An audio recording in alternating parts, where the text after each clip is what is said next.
8월 23일 월요일 오늘의 말씀은 사사기 9장 1절에서 15절의 말씀입니다. 여룻바알의 아들 아비멜렉이 세겜에 가서 그의 어머니의 형제에게 이르러 그들과 그의 외조부의 집에 온 가족에게 말하여 이르되 청하노니 너희는 세겜의 모든 사람들의 귀에 말하라. 여룻바알의 아들 70명이 다 너희를 다스림과 한 사람이 너희를 다스림이 어느 것이 너희에게 나으냐. 또 나는 너희와 고륙임을 기억하라 하니 그의 어머니의 형제들이 그를 위하여 이 모든 말을 세겜의 모든 사람들의 귀에 말하매 그들의 마음이 아비멜렉에게로 기울어서 이르기를 그는 우리 형제라 하고 바알브릿 신전에서 은 70개를 내어 그에게 주매 아비멜렉이 그것으로 방탕하고 경박한 사람들을 사서 자기를 따르게 하고 오브라에 있는 그의 아버지의 집으로 가서 여룻바알의 아들 곧 자기 형제 70명을 한 바위 위에서 죽였으되 다만 여룻바알의 막내 아들 요담은 스스로 숨었으므로 남으니라.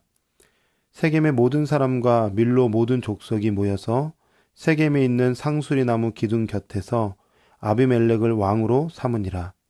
사람들이 요담에게 그 일을 알림해 요담이 그리심산 꼭대기로 가서 서서 그의 목소리를 높여 그들에게 외쳐 이르되 세겜 사람들아 내 말을 들으라. 그리하여야 하나님이 너희의 말을 들으시리라. 하루는 나무들이 나가서 기름을 부어 자신들 위에 왕으로 삼으려 하여 감람나무에게 이르되 너는 우리 위에 왕이 되라 하매 감람나무가 그들에게 이르되 내게 있는 나의 기름은 하나님과 사람을 영화롭게 하나니 내가 어찌 그것을 버리고 가서 나무들 위에 우쭐 대리오 한지라. 나무들이 또 무화과 나무에게 이르되 너는 와서 우리 위에 왕이 되라 하매 무화과 나무가 그들에게 이르되 나의 단 것과 나의 아름다운 열매를 내가 어찌 버리고 가서 나무들 위에 우쭐 대리오 한지라. 나무들이 또 포도나무에게 이르되 너는 와서 우리 위에 왕이 되라 하매 포도나무가 그들에게 이르되 하나님과 사람을 기쁘게 하는 내 포도주를 내가 어찌 버리고 가서 나무들 위에 우쭐 대리오 한지라. 이에 모든 나무가 가시나무에게 이르되 너는 와서 우리 위에 왕이 되라 하매 가시나무가 나무들에게 이르되 만일 너희가 참으로 내게 기름을 부어 너희 위에 왕으로 삼겠거든 와서 내 그늘에 피하라. 그리하지 아니하면 불이 나무 가시에서 나와서 레바논의 백향목을 사를 것이니라 하였느니라. 아멘. 오늘 말씀은 사사 기드온이 죽고 난 후 그의 아들 아비멜렉이 스스로 이스라엘의 왕이 된 말씀이죠. 오늘 말씀을 살펴보면서 우리에게 주시는 깨달음이 무엇인지 또 오늘 우리는 어떤 삶을 살아야 하는지 함께 생각하고 나누고자 합니다. 하나님께서 원하시는 나라는 어떤 나라일까요? 하나님이 원하시는 나라는 하나님께서 주신 말씀을 중심으로 하여 그 말씀에 순복하고 그 말씀대로 서로 사랑하며 하나님을 예배하는 나라. 그것이 하나님이 원하시는 나라입니다. 왕은 없는데 왕이 있는 나라. 하나님만이 왕이신 나라. 하나님의 통치 안에 있는 나라. 그것이 하나님이 기뻐하시는 나라입니다. 그런데 오늘 말씀에 보면 스스로 한 나라의 왕이 되려고 하는 사람이 등장하죠. 그 사람은 바로 기드온의 아들 아비멜렉입니다. 아비멜렉은 어떤 사람인가?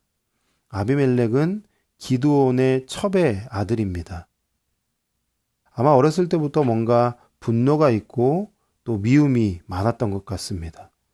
아비멜렉은 어머니 쪽 사람들, 즉 세겜 사람들의 감정을 부추겨서 지지 기반을 만들죠.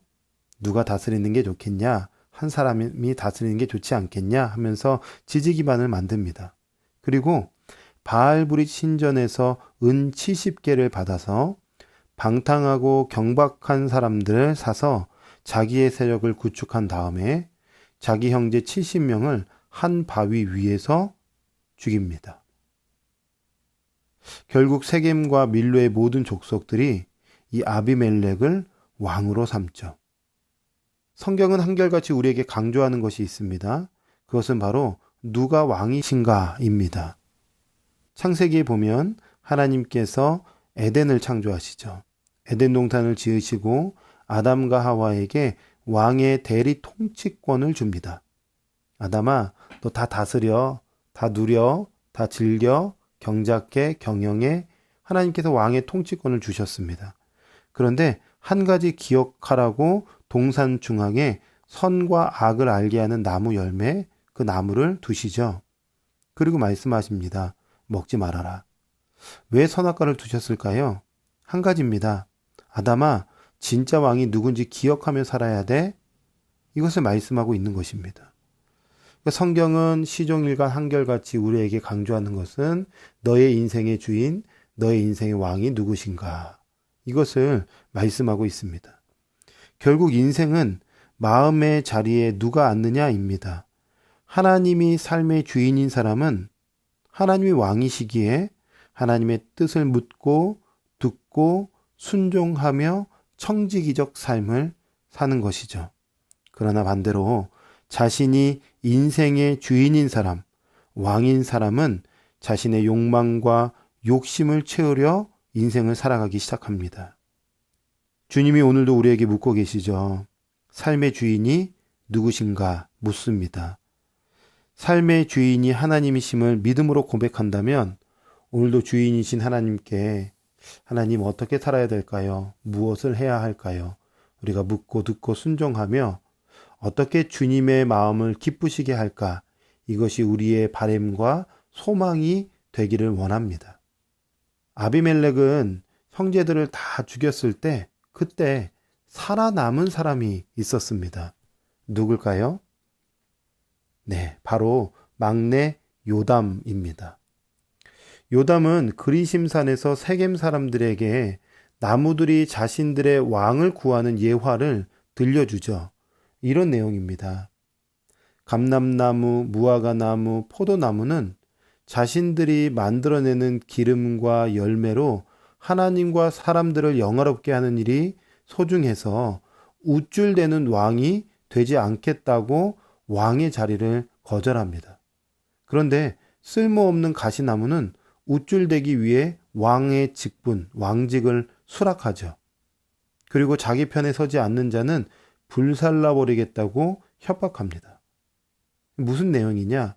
결국 세겜 사람들이 아무짝에도 쓸모없는 아비멜렉을 왕으로 삼은 것은 의로운 행위가 아니니 아비멜렉과 세겜 사람들은 결국 하나님의 손에 멸망할 것이다 라고 저주를 퍼부었던 것이죠. 여러분, 성경이 또 말하는 것이 있습니다. 악인과 그의 세력들은 영원하지 못할 것이다. 이것이 하나님의 정의의 말씀입니다.